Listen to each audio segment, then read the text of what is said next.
ആലപ്പുഴയിൽ നവകേരള സദസ്സിനിടെ മുൻ മുഖ്യമന്ത്രി പിണറായി വിജയന്റെ ഗൺമാൻമാർ യൂത്ത് കോൺഗ്രസ് പ്രവർത്തകരെ തല്ലിച്ചതച്ച കേസിൽ പുനരന്വേഷണ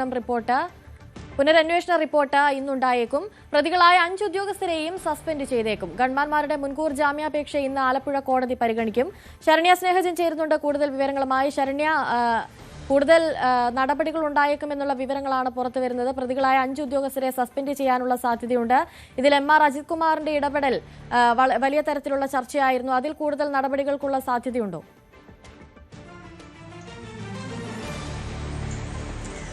അനുശ്രീ, ഇന്ന് ഈ കേസിൽ ഏറ്റവും നിർണായകമായ ഒരു ദിവസം കൂടിയാണ്. കാരണം ആലപ്പുഴയിൽ ഗൺമാൻമാരെ ആക്രമിച്ച സംഭവവുമായി ബന്ധപ്പെട്ട് അൽകല്ലൂർ സന്ദീപ്, മുഖ്യമന്ത്രിയുടെ ഗൺമാൻ അൽകല്ലൂർ, ഒപ്പം തന്നെ സുരക്ഷാ ഉദ്യോഗസ്ഥനായ ഈ സന്ദീപ് എന്നിവർ നൽകിയ ജാമ്യാപേക്ഷ ഇന്ന് ആലപ്പുഴ കോടതി പരിഗണിക്കും. ഇവർ മുൻകൂർ ജാമ്യാപേക്ഷയിലേക്ക് നീങ്ങുന്ന ഒരു സാഹചര്യമാണ് ഉണ്ടായിട്ടുള്ളത്. SIT ആദ്യ പ്രാഥമിക റിപ്പോർട്ട് ഇപ്പോൾ സംസ്ഥാന പോലീസ് മേധാവിക്ക് കൈമാറിയിട്ടുണ്ട്.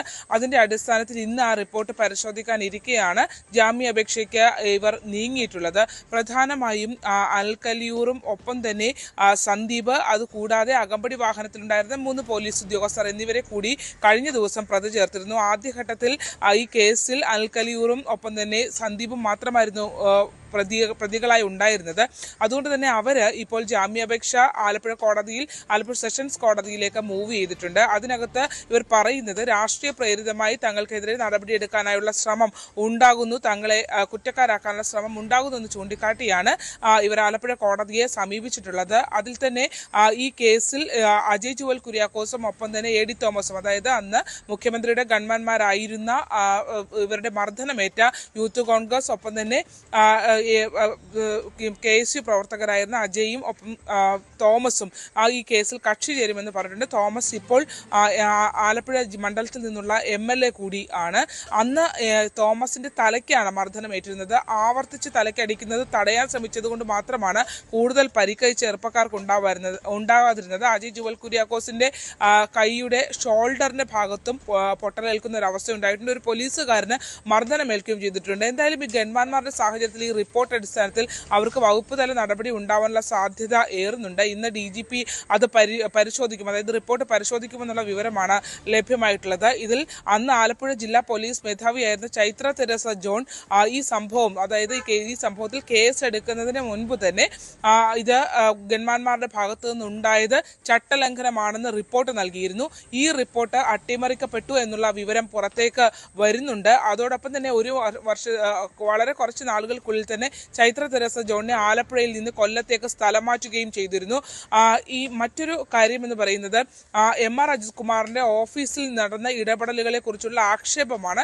അതായത് ഈ ആലപ്പുഴയിൽ നിന്നുള്ള crime branch DYSP report MR Ajith Kumar എത്തിച്ചപ്പോൾ അത് MR അജിത് കുമാറിന്റെ ഓഫീസിൽ ഇടപെട്ട് ആ കേസ് ഡയറി തിരുത്തി എന്നുള്ള ഗുരുതര ആരോപണം കൂടി ഇതിനകത്തുണ്ട്. അത് സംബന്ധിച്ച നിർണായക വിവരങ്ങളും ലഭ്യമായിട്ടുണ്ട് എന്നുള്ളതാണ് നമുക്ക് അറിയാൻ കഴിഞ്ഞിട്ടുള്ളത്. ഈ കേസ് ഡയറിയിലെ തിരുത്തിയതിനു ശേഷം അവിടുത്തെ 2 ഗ്രേഡ് SIമാർ, അതായത് അജിത് കുമാറിന്റെ ഓഫീസിലെ 2 ഗ്രേഡ് SIമാരാണ് ഈ റിപ്പോർട്ട് ഇവർക്ക് നൽകിയിട്ടുള്ളത്, അതായത് ആലപ്പുഴ ക്രൈംബ്രാഞ്ച് DYSPക്ക് നൽകിയിട്ടുള്ളത് എന്നും അത് കോടതിയിൽ നൽകിയ ശേഷം അതിന്റെ ഫയൽ നമ്പർ നൽകണമെന്നുള്ള നിർദ്ദേശം കൂടി അവരുടെ ഭാഗത്തുനിന്ന് ഉണ്ടായി, MR അജിത് കുമാറിന്റെ ഓഫീസിന്റെ ഭാഗത്തുനിന്ന് ഉണ്ടായി എന്നുള്ള ഗുരുതര കണ്ടെത്തലുകളൊക്കെ ഈ കേസിനകത്ത് ഇപ്പോൾ ഈ SITയുടെ സ്പെഷ്യൽ ഇൻവെസ്റ്റിഗേഷൻ ടീമിന്റെ അന്വേഷണത്തിൽ ഉണ്ട് എന്നുള്ളത് സൂചിപ്പിക്കുന്നുണ്ട്. അങ്ങനെയാണെങ്കിൽ ഈ വകുപ്പ് തല നടപടികൾ, അതായത് അൽകല്ലൂറും ഒപ്പം തന്നെ സന്ദീപും മറ്റ് 3 സുരക്ഷാ ഉദ്യോഗസ്ഥരും ഇവർക്കെതിരെയുള്ള വകുപ്പ് തല നടപടികൾക്കൊപ്പം തന്നെ MR അജിത് കുമാറിനും നടപടി ഉണ്ടാകുമോ എന്നുള്ളതാണ്. DIG ആയിട്ട് ഉടൻ പ്രൊമോഷനാകാൻ ഇരിക്കുന്ന സാഹചര്യത്തിലാണ് ഇത്തരത്തിലൊരു ഗുരുതരമായ കാര്യങ്ങളിലേക്ക് അദ്ദേഹം കൂടി എത്തപ്പെടുന്നത് എന്നുള്ളതാണ്. ആലപ്പുഴ ജില്ലാ പോലീസ് മേധാവിയുടെ റിപ്പോർട്ട്, അന്നത്തെ ആലപ്പുഴ ജില്ലാ പോലീസ് മേധാവിയുടെ റിപ്പോർട്ട് പൂഴ്ത്തിവെക്കുന്നതിന് പിന്നിലും അന്നത്തെ മുഖ്യമന്ത്രി ആയിരുന്ന പിണറായി വിജയന്റെ ഓഫീസിൽ ഇവർക്ക് വേണ്ടിയുള്ള ഇടപെടൽ, ആഭ്യന്തര വകുപ്പിന്റെ ഓഫീസിൽ നിന്നും ഇവർക്ക് വേണ്ടിയുള്ള ഇടപെടൽ ഉണ്ടായിട്ടുണ്ട് എന്നുള്ള ആക്ഷേപം കഴിഞ്ഞ ദിവസം ഈ MLA ആയ അന്ന് മർദ്ദനമേറ്റിട്ടുള്ള തോമസ് ഉൾപ്പെടെ അജയ് ജുവൽ കുര്യാക്കോസ് ഉൾപ്പെടെയുള്ളവർ ആരോപിച്ചിരുന്നു. എന്തായാലും ഇന്ന് ഇവരുടെ കേസിൽ ജാമ്യാപേക്ഷ പരിഗണിക്കുന്ന ഘട്ടത്തിൽ ഇതിനകത്ത് കക്ഷി ചേരാനായി അജയും തോമസും ചേർന്നിട്ടുണ്ട്. അവർ കൂടി ഈ കേസിനകത്ത് കക്ഷി ചേരും. ഇന്ന് റിപ്പോർട്ട് തിരുവനന്തപുരത്ത് DGP പരിശോധിക്കുമെന്നുള്ള വിവരമാണ്. അങ്ങനെയാണെങ്കിൽ ഇവർക്ക് വകുപ്പ് തല നടപടികൾ അടക്കമുള്ള കാര്യങ്ങൾ ഉണ്ടാകുമോ എന്നുള്ളതാണ്. ഉണ്ടാകാനുള്ള സാധ്യതയാണ് ഏറെക്കുറെ ഉള്ളത്. കാരണം കൃത്യമായി അട്ടിമറിക്കപ്പെട്ട കേസാണ് എന്നുള്ള ഒരു നിഗമനത്തിൽ തന്നെയാണ് SIT മുന്നോട്ട് പോകുന്നത്. ശരി, ശരണ്യ സ്നേഹജനാണ് കൂടുതൽ വിവരങ്ങൾ.